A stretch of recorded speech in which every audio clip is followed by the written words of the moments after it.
This eulogy is comprised from the memories of family and friends. My mom's affection for love for my dad, my brothers, and I were always the most important thing to her.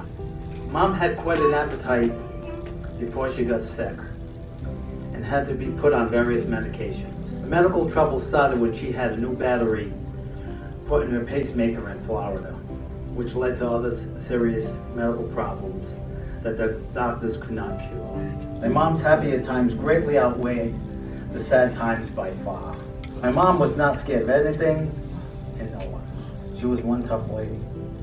She was always willing to take a chance at doing anything. My mom went over and beyond her responsibilities for providing for the family and her friends in need. She did whatever was necessary to help everyone. Nothing stood in their way. My mom became a great grandmother for the first time on December 24th, 2015, to a beautiful baby boy named Blake Thomas Allen. She got to see pictures of him on the iPhone and was the happiest woman ever. No Christmas present could have topped that. Even after my mom went through all her medical problems, she did have a very fulfilled life with her loving family and friends who loved her so much. We're all going to miss her deeply, but know she's in a better place with my dad and has no more pain and suffering that she encountered for the past 10 years. I would like to thank everyone here for loving her and being there for her throughout her life the way I did. Thank you very much.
Done with the funeral.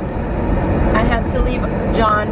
He's staying with his family just for a little while. They're all going back to his grandmother's house. I have to head to work now. The services all went very nice. The wake was emotional. They had an urn and a special wooden crate that they kept it in. And the church service was a traditional Catholic funeral service. So the last one we went to was for Jonathan's great-grandmother on his mom's side, and the priest seemed, I don't know, angry or something. This priest was very happy, smiling all the time, so to see, you know, someone that doesn't seem miserable to be there, and they seem happy to, you know, share the moment with us. And then we went to the cemetery, and it was freezing. So glad the cemetery part was a very small time there. It was literally like 10 minutes when the priest said something, and we all stood around, and then that's pretty much it. But I'm so glad it wasn't longer because it was freezing. Right now it says it's 26 degrees out, but man, I felt like it was below zero, just as the wind was blowing. And when it's windy and cold, it's like 10 times colder. Then we went to eat at the Wharf Tavern, which is where me and Jonathan had our rehearsal dinner the night before our wedding. So that brought a couple of memories back, and it was just nice to spend time with family. Jonathan got to catch up with some family that he hasn't seen in forever, and one of his cousins who lives in Florida, she came up, and we got to talk with her and spend time. So that was really nice. We're thinking that when we go in April to Florida, we can visit all our family while we're up there, and hopefully, God willing, the finances will be set, our debt will be paid, and we can go visit Florida a lot more often, which would be nice because we both have family in Florida. The funeral made me and Jonathan just realize how much time is against us, and we want to be able to spend more time with family, and also make the time that we have ourselves valuable, because we don't know how long we're going to live. We don't know if we're going to live till tomorrow or 50 years from now, but what we do know is that we have control of the here and now, the present day, and I want to make every day memorable. I want every day to be something that I value. The funerals kind of do that to you. They make you want to cherish every moment and value every moment. Do something to leave a legacy. I think that's like the most important thing that we should want out of our lives, is that after everything's said and done, if we pass, we leave a legacy behind for people to remember us for the good things and not for bad things, and not that they don't want to remember us at all. Like, we want to leave a good legacy that says something, that tells a story. I want my life to tell a story when I leave this earth, and that's part of my New Year's resolution this year, is to live a life meaningful, to change lives, to leave a legacy. I haven't been doing my questions of the day. Every time I end my vlogs, I keep forgetting.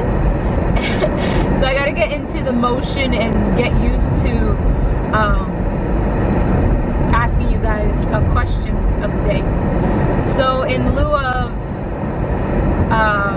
sad events and the death of a loved one, the question of the day would be,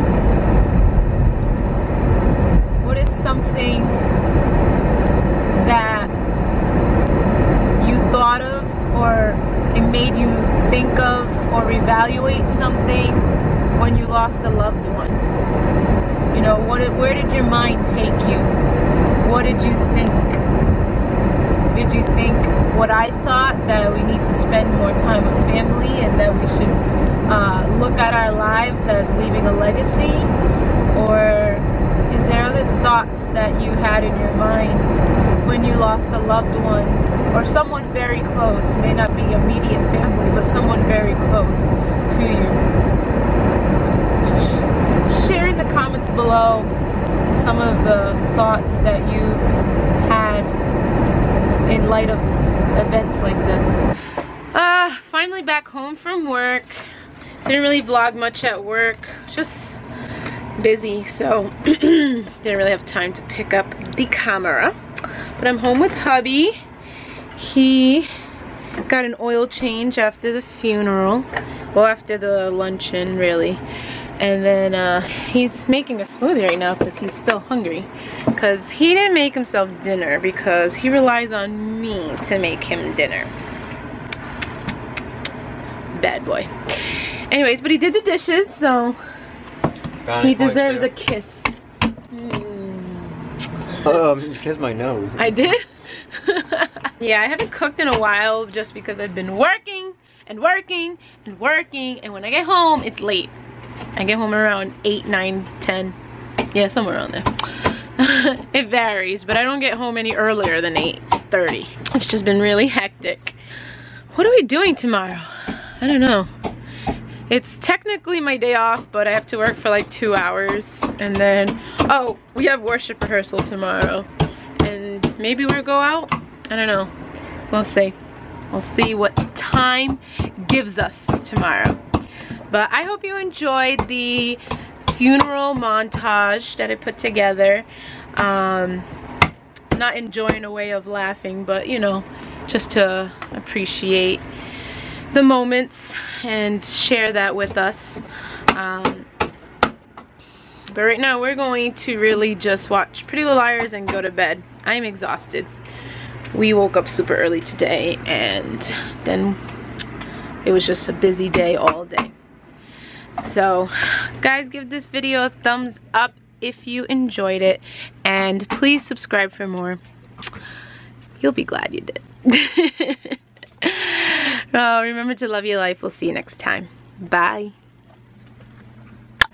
I am not a fan of drinking it straight out of the coconut water, but for you guys I will try it. It looks like it has fur balls in there.